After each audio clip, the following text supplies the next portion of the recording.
अपनी सामर्थ्य पहचाने, सुदृढ़ बने।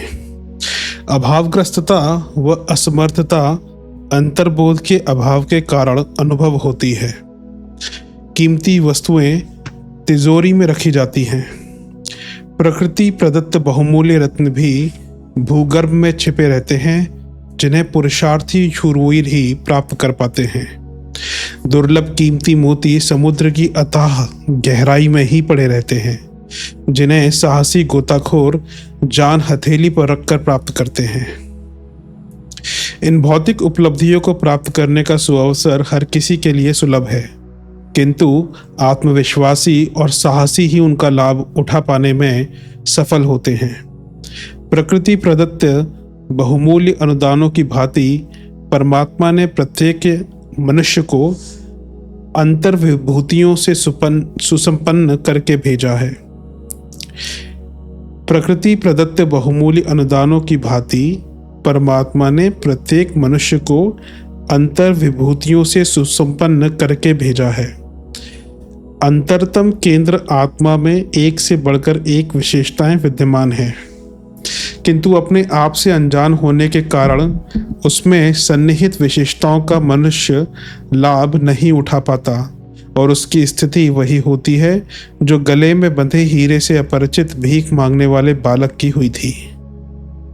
अपने को असहाय, असमर्थ, अयोग्य, अभावग्रस्त महसूस करने एवं दूसरों से सहयोग, सहकार, अनुदान, वरदान की याचना करने और आगे बढ़ने व ऊंचे उठने की बात सोचते रहने वालों के साथ एक ही मानसिक तत्व काम करता है कि उन्हें अपनी शक्तियों, विशेषताओं का भान नहीं होता। अपने आप को वे शुद्र हे मानते रहते हैं और यह सोचते हैं कि वे अमुक कार्य के लिए अयोग्य हैं। संत इमर्सन कहा करते थे कि मनुष्य जैसा भी दिखाई पड़ता है, अपने प्रति बनाई गई मान्यता का प्रतिफल मात्र है। मनोवैज्ञानिक क्षेत्र में भी इस तथ्य की पुष्टि हो चली है कि व्यक्तित्व को गढ़ने में मनुष्य की अपने प्रति बनाई गई मान्यताओं का बहुत बड़ा योगदान है। तत्वदर्शी ऋषि इस सूक्ष्म रहस्य से पूर्ण रूपेण परिचित थे। वे आरंभ से ही यह उद्घोष करते आए हैं कि जीव अपना स्वरूप बना सकने में पूर्णतः सक्षम, विभूति संपन्न है। जिन वैचारिक रहस्यों पर मनोवैज्ञानिक आज शोध कर रहे हैं, उनके मनोवैज्ञानिक प्रभावों से ऋषि बहुत समय पूर्व से ही परिचित थे। विडंबना तो यह है कि प्रत्यक्षवाद की दुहाई देने तथा मनुष्य को सर्वोपरि घोषित करने वाले भौतिकवादी जब यह कहते हैं कि मनुष्य जीवन और कुछ नहीं, जड़ अणुओं का संयोग मात्र है, जिनके बिखरते ही जीवन का अस्तित्व भी समाप्त हो जाता है, तो भारी निराशा होती है। मनुष्य भी जड़ तत्वों का संयोग मात्र है। प्रचलित मान्यता यह होगी तो भला चैतन्य विशेषताओं, आत्म विभूतियों का लाभ उठा सकना किस प्रकार संभव हो सकेगा? अपना आपा कितना समृद्ध, कितना सामर्थ्यवान है, यह तथ्य रहस्य के गर्त में ही पड़ा रहेगा और उन विशेषताओं से लाभ उठा सकना भी संभव ना हो सकेगा। समर्थता भौतिक शक्ति को ही नहीं कहते, वरन उन विशेषताओं को भी कहते हैं जिनके सहारे मनुष्य अपने को अधिकाधिक संतुष्ट पाता हो। हमारी अंतरात्मा शुद्ध, बुद्ध, शांत, पूर्ण एवं प्रचंड शक्ति से ओतप्रोत है। यह विश्वास स्वयं में एक सर्वोपरि शक्ति है, जो हर प्रकार की परिस्थितियों में मनुष्य को बल प्रदान करती है। इसके विपरीत जड़वादी मान्यताएं मनुष्य को सदा अतृप्त, अशांत ही बनाए रखती हैं, भले ही उसके पास कितनी भी भौतिक शक्ति क्यों न एकत्रित हो गई हो।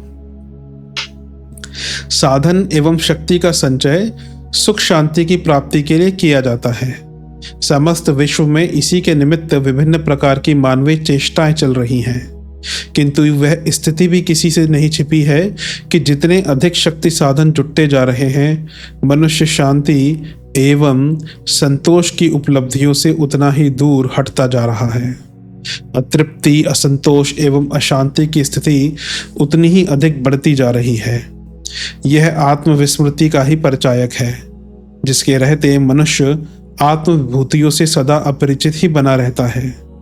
यह जड़वादी दृष्टिकोण की ही परिणति है कि वह जड़ तत्वों में, साधन सुविधाओं में और विषयों के सेवन में तृप्ति, संतुष्टि एवं शांति की खोज करता है।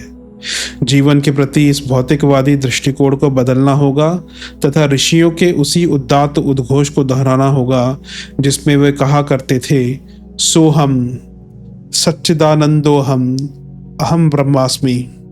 हमारे भीतर ब्राह्मी शक्ति का, चेतना का सागर लहलहा रहा है। ब्राह्म परिस्थितियों के निर्माता हम स्वयं हैं।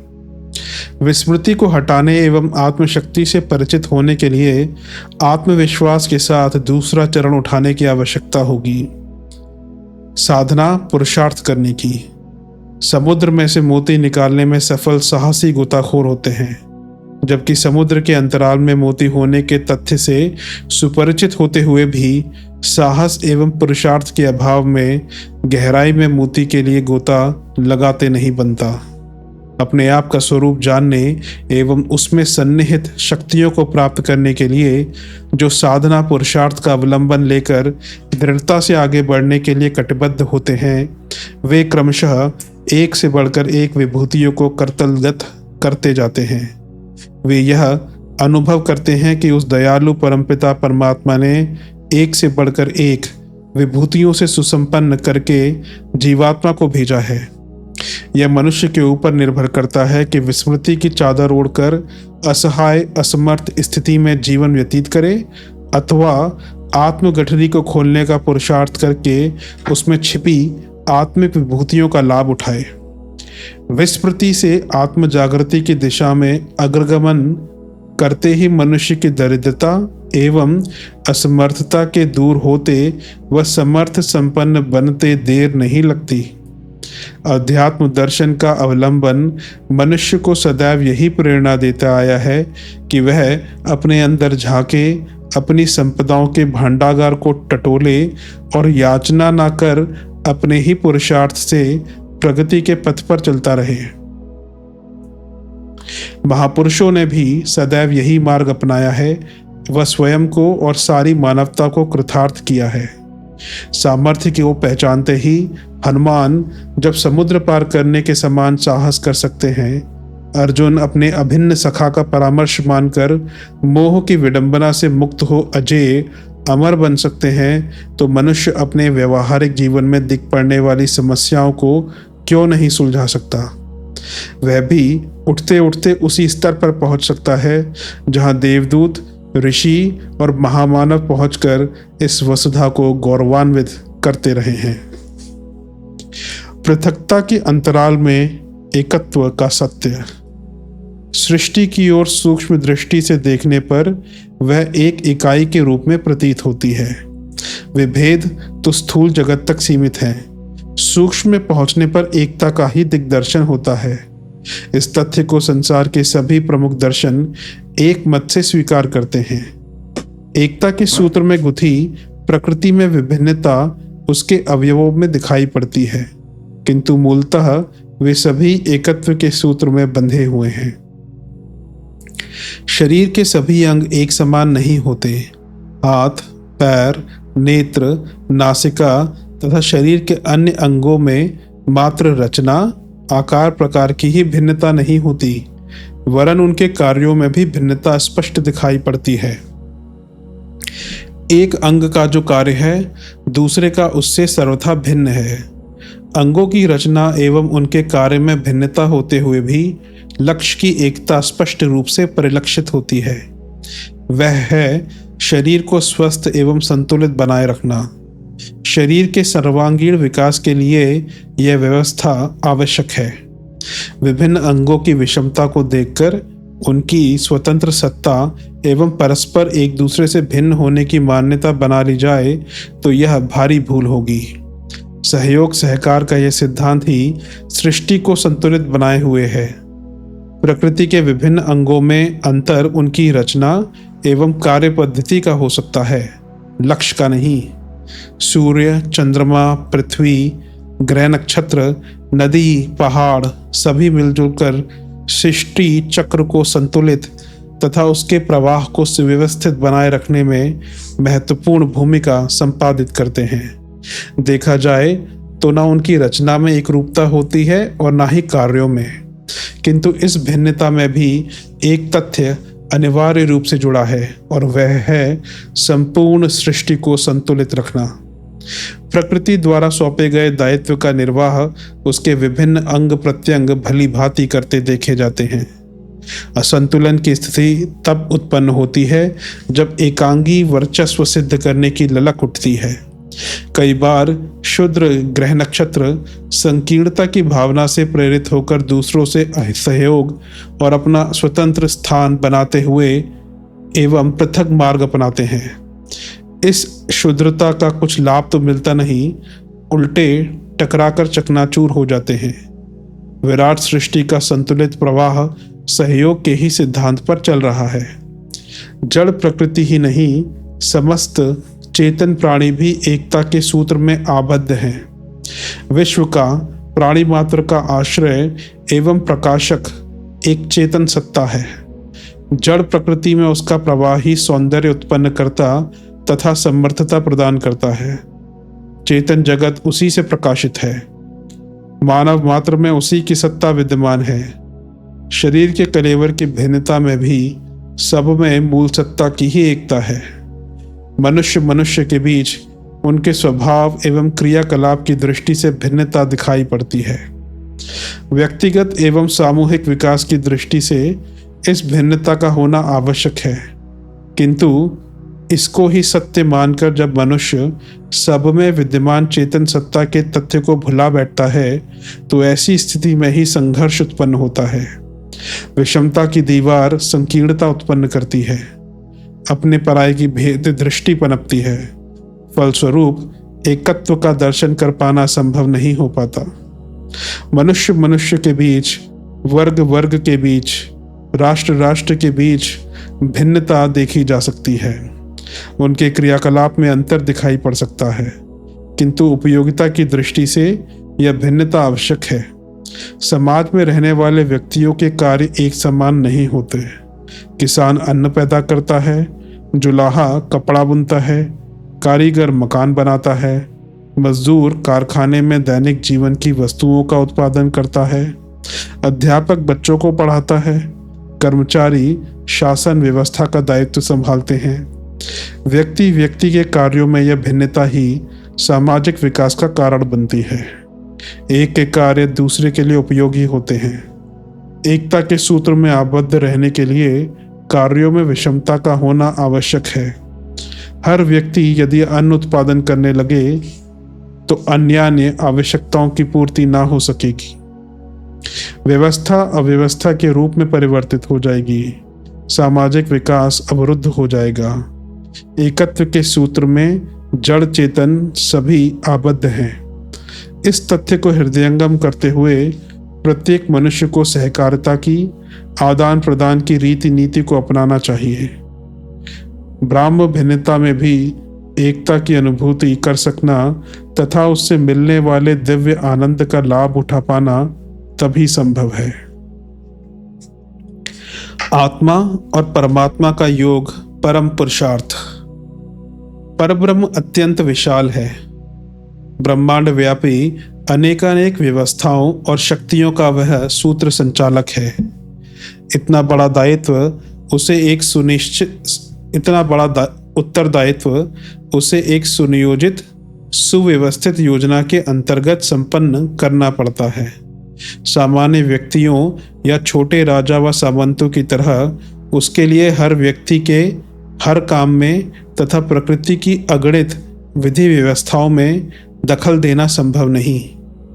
उसका व्यवस्था क्रम ही सर्वसाधारण के लिए उपास्य है। उसके अनुशासन में रहा जाए तो अन्य प्राणियों की तरह मनुष्य भी अपनी परिधि में सुखी संतुष्ट रहकर जीवन संपदा का आनंद लेता रह सकता है।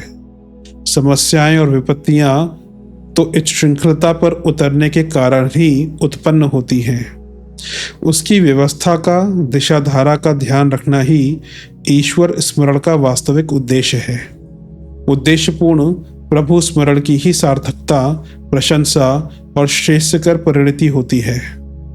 प्रभु स्मरण को ब्रह्म विद्या व तत्व दर्शन कहते हैं। स्वाध्याय, सत्संग, चिंतन मनन के आधार पर इस दिशा में अनुगमन संभव होता है। ईश्वर भक्ति का दूसरा अगला क्षेत्र है उपासना, जिसका अर्थ होता है इष्ट की निकटता, उसके साथ अधिकाधिक घनिष्ठ होना, यहाँ तक कि विलय विसर्जन की प्रक्रिया संपन्न करते हुए तादात्म्य बनाना, एकाकार होना, अद्वैत स्तर तक पहुंचना। निराकार सर्वव्यापी सत्ता के साथ यह प्रक्रिया उस तरह संपन्न नहीं हो सकती जैसी कि मनुष्यों के बीच मैत्री होने पर दृष्टिगोचर होती है।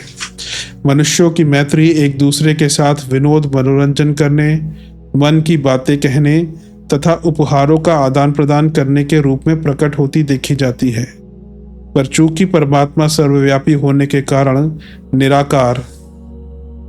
निराकार है, ध्यान धारणा की सुविधा के लिए उसकी प्रतिमाएं कल्पित करके काम चलाना एक उपयोगी मनोवैज्ञानिक प्रयोग है। मनुष्यों की मैत्री एक दूसरे के साथ विनोद मनोरंजन करने, मन की बातें कहने तथा उपहारों का आदान प्रदान करने के रूप में प्रकट होती देखी जाती है। पर चूंकि परमात्मा सर्वव्यापी होने के कारण निराकार है, ध्यान धारणा की सुविधा के लिए उसकी प्रतिमाएं कल्पित करके काम चलाना एक उपयोगी मनोवैज्ञानिक प्रयोग है। पर उसे तथ्य की संज्ञा नहीं दी जा सकती। उसे व्यक्ति मानकर चलना और उसी प्रकार का मनुहार उपक्रम चलाना एक भावनात्मक व्यायाम, अभ्यास, अध्यवसाय तो है, पर तथ्यों का पर्यवेक्षण करना हो तो पूजा के लिए उपचार विनिर्मित किए गए इस मनुष्यकृत निर्धारण से एक कदम और आगे बढ़ना होगा।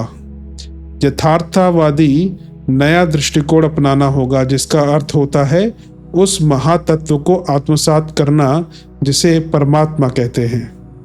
परम के दो अर्थ हैं, एक व्यापक, दूसरा उत्कृष्ट। परमात्मा की व्यापकता जितनी मनुष्य के समझने और विचार करने योग्य है, उसे समष्टि कहते हैं, अर्थात प्राणी जगत, विशेषकर मानव समाज। यही विराट है। अर्जुन ने, यशोदा ने, कौशल्या ने, काकभुषुंडी ने ज्ञान चक्षुओं से इसी का दर्शन किया था। वेदांत इसी को सर्वम क्लविदम ब्रह्म कहता है और भक्त उसी का वर्णन सिया राममय सब जग जानी के रूप में करता है।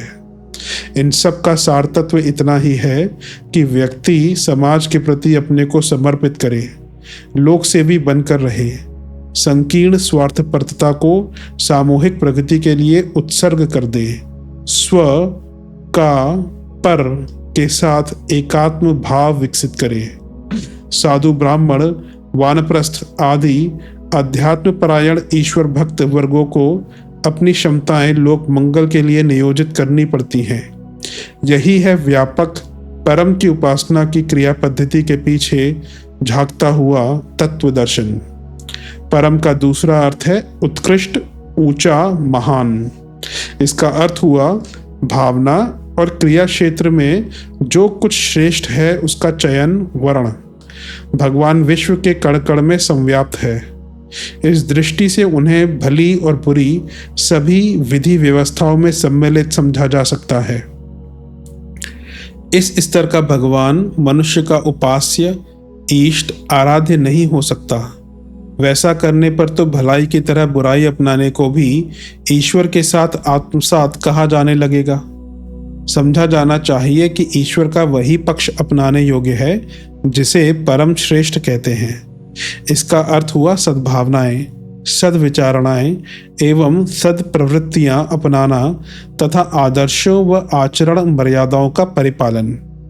संक्षेप में भगवान को सत्प्रवृत्तियों का समुदाय भी कह सकते हैं। उपासना इसी की जाती है। व्यक्तिगत जीवन में दृष्टिकोण, रुझान एवं कृत्य में जो जितनी सत्प्रवृत्तियों का समावेश करता है, वह उसी अनुपात का, उसी स्तर का भगवद भक्त कहा जाएगा। इसी का दूसरा पक्ष है समाज में सत प्रवृत्तियों का संवर्धन। जो इस प्रयास में जितनी तत्परता के साथ लगा है, उसे भी ईश्वर परायण माना जाएगा। सत प्रवृत्ति संवर्धन का ही दूसरा पक्ष है दुष्प्रवृत्ति उन्मूलन, प्रकाश प्रज्वलन को अंधकार का उच्छेदन भी कह सकते हैं।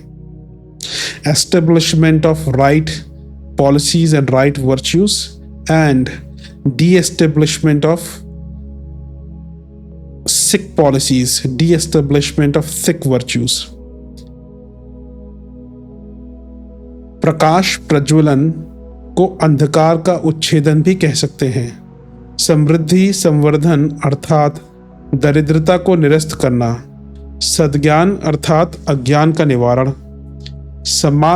समाजगत सत्प्रवृत्तियों का संवर्धन और दुष्प्रवृत्तियों का उन्मूलन भी वस्तुतः परमात्मा की, विश्वात्मा की, विराट की आराधना ही है। उसका उज्ज्वल पक्ष ही ग्राह में है।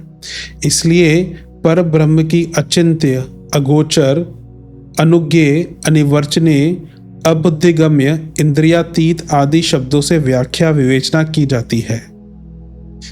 उसकी आराधना विश्व व्यवस्था के अंतर्गत मनुष्य के अपनी मर्यादाओं में रहने भर से हो जाती है। यदि उस महान के साथ अपने शूद्र की घनिष्ठता अभीष्ट हो और तद्रूप बनने के रूप में चरम प्रगति तक पहुंचने की अंतः प्रेरणा व उमंगे हों, तो फिर पूजा उपचार के मनोवैज्ञानिक प्रयोगों से आगे बढ़कर यथार्थतावादी सही निर्धारण अपनाना होता है। समष्टि सेवा को लक्ष्य बनाया जाए और अंतः क्षेत्र में तथा लोक विस्तार में सत प्रवृत्तियों का अधिकाधिक संवर्धन किया जाए। ईश्वर प्राप्ति को परम पुरुषार्थ कहा गया है। महान के साथ तुच्छ की घनिष्ठता स्थापित करने पर लाभ अधिक है। इस प्रक्रिया के आधार पर नगण्य को भी महान बनने का अवसर मिलता है। नाला नदी में मिलकर नदी बनता है। बूंद का विसर्जन उसे सरोवर बना देता है। उपेक्षणीय ईंधन देखते देखते प्रचंड अग्नि का रूप धारण करता है। पाणी ग्रहण के उपरांत पत्नी तत्काल अपने पति की समस्त संपदा पर सहज अधिकार प्राप्त कर लेती है। पेड़ से लिपटकर दुबली कमर वाली बेल उतनी ही ऊंची उठ जाती है। वादक के होठों से सटने पर पोले बांस की नली को मनमोहक वंशी के रूप में श्रेय सम्मान मिलता है। कठपुतली का नाच वस्तुतः उन लकड़ी के टुकड़ों का कलाकार की उंगलियों के साथ बंध जाने के अतिरिक्त और कुछ नहीं है। ऊंचे तालाब और नीचे तालाब के बीच एक संबंध नाली बना दी जाए तो दोनों की सतह एक हो जाने तक ऊंचे का प्रवाह नीचे की ओर बहता रहेगा। जनरेटर के साथ संबंध सूत्र जुड़ते ही बल्ब, पंखे आदि उपकरण तत्काल गतिशील हो जाते हैं। ये सब उदाहरण हैं जो बताते हैं कि परमात्मा के साथ घनिष्ठता स्थापित करने वाले भगवत भक्त क्यों कर देवात्मा माने गए, किस कारण अपना और समस्त संसार का कल्याण कर सकने में समर्थ हुए हैं। महामानवों, परमार्थ पारायणों, ऋषियों, युग प्रवर्तक अवतारियों की अगणित कथा गाथाएं इसी तथ्य की यथार्थता सिद्ध करने में प्रामाणिक साक्षी की भूमिका निभाती हैं। प्रगति का उच्चतम संबंध भी यही है कि आत्मा परमात्मा स्तर तक जा पहुँचे और सर्वोत्कृष्ट शिखर पर अवस्थित होकर दूसरों के और अपने बीच का आकाश पाताल जैसा अंतर देखे। तत्व ज्ञान का कर्मयोग व ज्ञान योग का इतना ही सार संक्षेप है कि मनुष्य प्रगति पथ पर द्रुत गति से अग्रसर होने के इस ईश्वर प्रदत्त अनुदान का पूरा लाभ उठाए। पशु प्रवृत्तियों में भटकते रहकर पिछड़ेपन का परिचय ना दे। प्रगति सचमुच ही अभीष्ट है तो उसे वैभव में ना तलाश करके वर्चस्व में खोजे। दिव्य संपदाओं के भंडागार को अंतर्मुखी होकर कुरेदे। जिसे यह दिशाधारा उपयुक्त जचे उसके लिए एक ही उपाय का अवलंबन करना होता है, महान के साथ शूद्र को जोड़ देना। कामना का भावना में, संकीर्णता का व्यापकता में, नर का नारायण में विलय विसर्जन उसी परम पुरुषार्थ का सुनिश्चित स्वरूप है जिसे ईश्वर प्राप्ति कहते हैं, जिसे प्राप्त कर लेने के उपरांत और कुछ पाना शेष नहीं रहता, ऐसा मानते हैं। इसके लिए करना क्या होता है? इसका सार संक्षेप समझना हो तो ईश्वर प्राप्ति के योगाभ्यास की एक ही प्रक्रिया सामने आती है, सत प्रवृत्ति संवर्धन। इसे व्यक्तिगत जीवन में गुण कर्म स्वभाव में आदर्शों का समावेश कह सकते हैं। दृष्टिकोण को स्वकेंद्रित न रहने देकर समष्टिगत बनाने का परिष्कार भी यही है। इसी प्रगति क्रम को जब परिवार क्षेत्र में प्रयुक्त किया जाता है तो उस परिवार के प्रत्येक सदस्य को स्वावलंबी, सद्गुणी, सुसंस्कारी बनाने की बात सूझती है। तब परिजनों के लिए सुविधा संवर्धन से भी अधिक महत्वपूर्ण यह लगता है कि उनके लिए कितनी सुविधा, कितनी संपदा जुटाई जाए, किस कीमत पर उनकी प्रसन्नता अर्जित की जाए। इस बाल बुद्धि का समय जब टल जाता है और प्राणों जैसा विवेक उत्पन्न होता है तो एकमात्र उपाय यही शेष रह जाता है कि परिवार की संख्या या संपदा बढ़ाने के स्थान पर उसे छोटा रखा जाए और सद्गुणों को दैवी संपदा में सुसंस्कारित किया जाए। इसके लिए पारिवारिक पंचशीलों के निर्धारण में आने वाली श्रमशीलता, शिष्टता और सहकारी उदारता का अभ्यास अपने सभी प्रयोजनों को कराने के लिए प्राणपण से प्रयास किया जाए। आत्मनिर्माण के लिए भावना, विचारणा और क्रिया के तीनों पक्षों में उत्कृष्टता और आदर्शवादिता का समावेश करने के लिए अभ्यस्त ढर्रे के साथ कट कट कर जूझना पड़ता है।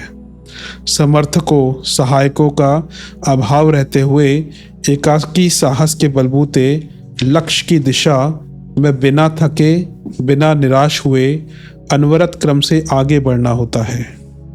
परिवार हो या समाज, दोनों ही क्षेत्रों में उत्कृष्टता का संस्थापन और निकृष्टता का निराकरण करने के लिए दोहरे मोर्चे पर एक साथ दुधारी तलवार से लड़ना पड़ता है। एक आंख दुलार की, दूसरी सुधार की रखना कहने में सरल किंतु बरतने में अति कठिन है। इसके लिए विवेकी, धैर्यवान और निष्पक्ष मानस चाहिए। जो इतना कर सकेगा वही रोग को मारने और रोगी को बचाने का चमत्कारी कला कौशल दिखा सकेगा। गीता में इसी कर्मयोग की अद्योपांत शिक्षा है। भगवान अर्जुन को योगी बनाना चाहते हैं और कहते हैं, तस्मात् योगी भवार्जुन। अतएव हे अर्जुन, तू योगी बन। यह योग नेति, धौति, वस्ति, आसन, प्राणायाम, समाधि, कुंडलिनी वाला नियत समय पर नियत विधान के साथ हो सकने वाला कृत्य विशेष नहीं है, वरन जीवन यापन में प्रयुक्त होने वाली रीति नीति है। इसे हर विचार तरंग में घुला रहना चाहिए। इसे हृदय की हर धड़कन में उछलना चाहिए। इसे प्रत्येक क्रियाकलाप में सम्मिलित रहना चाहिए। आस्था उसी को कहते हैं जो अंतराल पर, श्रद्धा पर, विचार तंत्र पर, प्रज्ञा और काय कलेवर पर निष्ठा बनकर चढ़ी रहे और अपने कार्यक्षेत्र को अंकुश में रखे। जीवन नौका को सनसनाते सरिता में चीरता हुआ पार ले चले। ऐसे व्रतशील निश्चय को कर गुजरने के संकल्पवान साहस को योग कहते हैं। योग जुड़ने को कहते हैं, एडिशन। जुड़ना किसका और किससे? एडिशन किसका और किससे? आत्मा का परमात्मा से। आत्मा के परमात्मा के जोड़ को योग कहा जाता है। इसी को दूसरे शब्दों में जीवन को आदर्श के साथ जुड़ जाना भी कह सकते हैं। मनोगत चिंतन, शरीरगत चरित्र और समाजगत व्यवहार का आदर्शवादी निर्धारण और उन तीनों का जीवनचर्या का अविच्छिन्न अंग बन जाना ही योग का एकमात्र उद्देश्य है। प्रचलित क्रियाकृत्यों में से जो इस प्रयोजन की पूर्ति में जितना सहायक सिद्ध होते हैं, उन्हें उतने ही अंश में सार्थक मानना चाहिए। शेष को बाजीगरों जैसा छलाव या बिना पंखों की किसी कल्पना उड़ान उड़ने वाले बालकों जैसा भुलावा भी कह सकते हैं।